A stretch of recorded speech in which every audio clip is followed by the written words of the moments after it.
उपयोगितेवरून एखाद्या व्यक्तीच्या उपयोगितेवरून आपल्याला पूर्ण समाजाची उपयोगिता काढता येत नाही.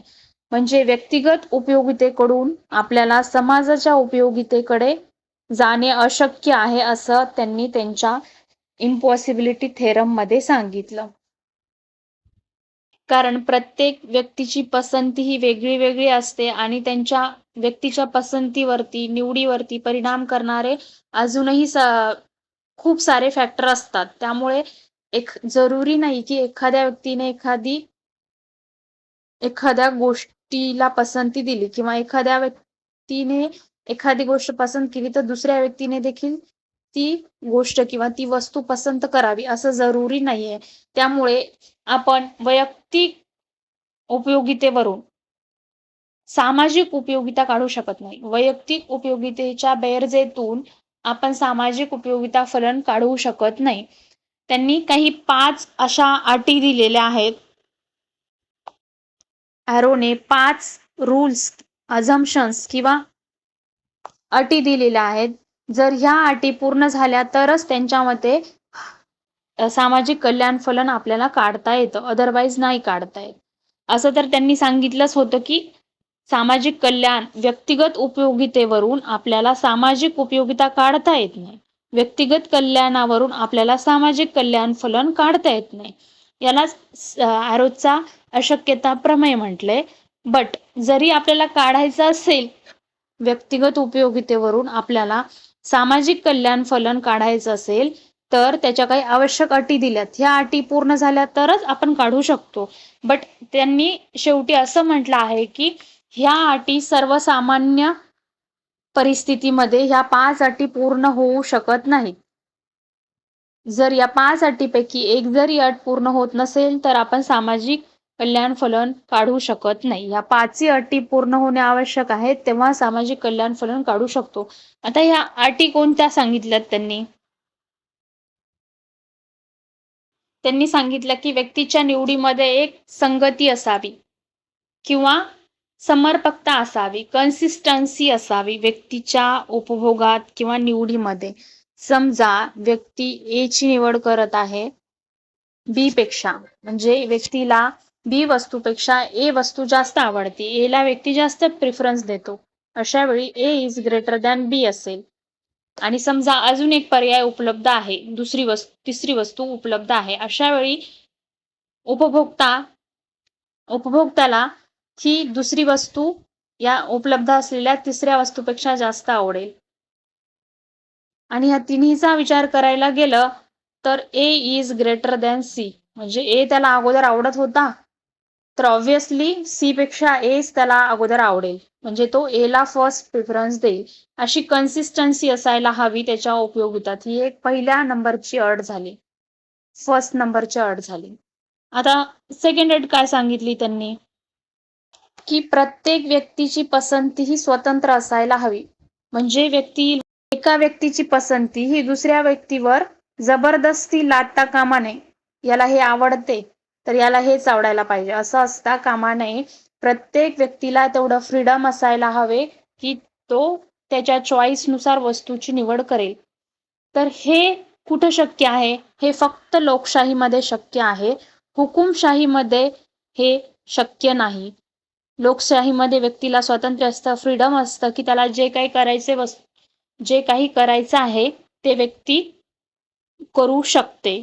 लोकशाहीमध्ये व्यक्तीला पूर्ण स्वातंत्र्य असते. बट हुकुमशाहीमध्ये तसं नसतं, व्यक्तीला स्वातंत्र्य नसतं. जो हुकुमशहा आहे त्याच्या नियंत्रणाखालीच अर्थव्यवस्था चालत असते. यानं म्हटलं तसंच प्रजेला करावं लागतं. त्यामुळे ही एक अट आहे की व्यक्तीला स्वतंत्र असायला हवे आणि एका व्यक्तीची पसंती दुसऱ्या व्यक्तीवर लादवू नये. प्रत्येक व्यक्तीला त्याच्या पसंतीनुसार गोष्टी करण्याचा पूर्ण अधिकार आहे. हे त्याची दुसरी अट आहे. ही अट पूर्ण झाली तरच आपल्याला सामाजिक कल्याण फलन काढता येतो. कशावरून? एखाद्या व्यक्तीच्या उपयोगितेवरून. अशा प्रत्येक व्यक्तीच्या इंडिव्हिज्युअल उपयोगितेच्या बेरजेतून आपण सामाजिक कल्याण फलन काढू शकतो. आता तिसरी अट काय सांगितली त्यांनी? तिसरी अट सांगितली, जर म्हणजे व्यक्तिगत पसंतीवरून सामाजिक पसंती काढायला पाहिजे. म्हणजे व्यक्तिगत पसंतीला आधी मान देऊन सामाजिक पसंती त्याचप्रमाणे झाली पाहिजे, ज्याप्रमाणे एखाद्या व्यक्तीची पसंती असते. म्हणजे व्यक्तिगत पसंतीवरून सामाजिक पसंती काढली तरच आपल्याला सामाजिक कल्याण फलन काढता येते. ही त्यांच्या तिसऱ्या नंबरची अट होती. वस्तू ह्या एकमेकांपासून स्वतंत्र असतात. एखाद्या वस्तूवर बहिष्कार टाकल्यास त्या विकल्पाचा व्यक्तीच्या निवडीवर काहीही परिणाम होत नाही. ही एक त्यांची 4 नंबरची अट आहे. आणि 5 नंबरची अट आहे त्यांची,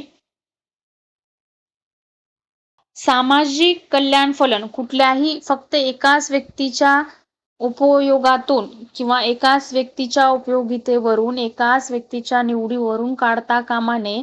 तर यासाठी 1, 2, 3, 4, 5 अशा काही व्यक्तींच्या बेरजेतून सामाजिक कल्याण फलन काढावं. कारण की फक्त एका व्यक्तीवरून आपण संपूर्ण समाजाचा अंदाज लावू शकत नाही. तर याच्यासाठी आपल्याला काही सॅम्पल्स घ्यावं लागतील, सर्वे करावा लागेल. आणि या सगळ्यांची जी चॉईस एकसारखी मिळती जुळती असेल तरच आपण म्हणू शकतो की समाजातील लोक हे असं वागतायत. म्हणजे यांच्या उपयोगितेच्या बेरजेतून आपण संपूर्ण समाजाची बेरीज करू शकतो, सामाजिक कल्याण फलनाची बेरीज करू शकतो. तर ह्या 5 आवश्यक अटी आहेत. ह्या पूर्ण झाल्या तरच आपण सामाजिक कल्याण फलन काढू शकतो इंडिव्हिज्युअल व्यक्तीच्या बेरजेतून. बट अशक्य, ॲरो असं म्हणतात की असं इम्पॉसिबल आहे, होऊ शकत नाही. ह्या 5ही अटी पूर्ण होतील असं होऊ शकत नाही. It's impossible. सर्वसाधारण परिस्थितीमध्ये ह्या 5ही अटी असू शकत नाहीत समाजामध्ये. व्यक्तीची पसंती ही वेगवेगळी असते आणि व्यक्तीच्या पसंतीवर परिणाम करणारे समाजातील इतर अनेक घटक असतात. त्यामुळे वैयक्तिक इंडिव्हिज्युअल सामाजिक कल्याण फलनावरून यांच्या बेरजेवरून आपल्याला संपूर्ण समाजाचे सामाजिक कल्याण फलन काढणे अशक्य आहे, असं त्यांनी त्यांच्या प्रमेयामध्ये सांगितलं. यालाच ॲरोचा अशक्यता प्रमेय म्हणतात. आता ऑप्शन मध्ये पाहूयात आपल्या या प्रश्नाचं राईट आन्सर कोणता असेल. ऑप्शन नंबर 1 आहे, सुनिश्चित सामाजिक क्रमवारी माहित करणे अशक्य आहे. इट इज इम्पॉसिबल टू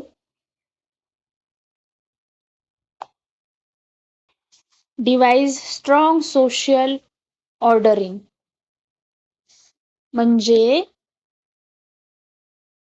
सामाजिक क्रमवारी माहित करणे अशक्य आहे. सुनिश्चित, स्ट्रॉंगली आपल्याला सामाजिक सोशल ऑर्डरिंग काढता नाही येत.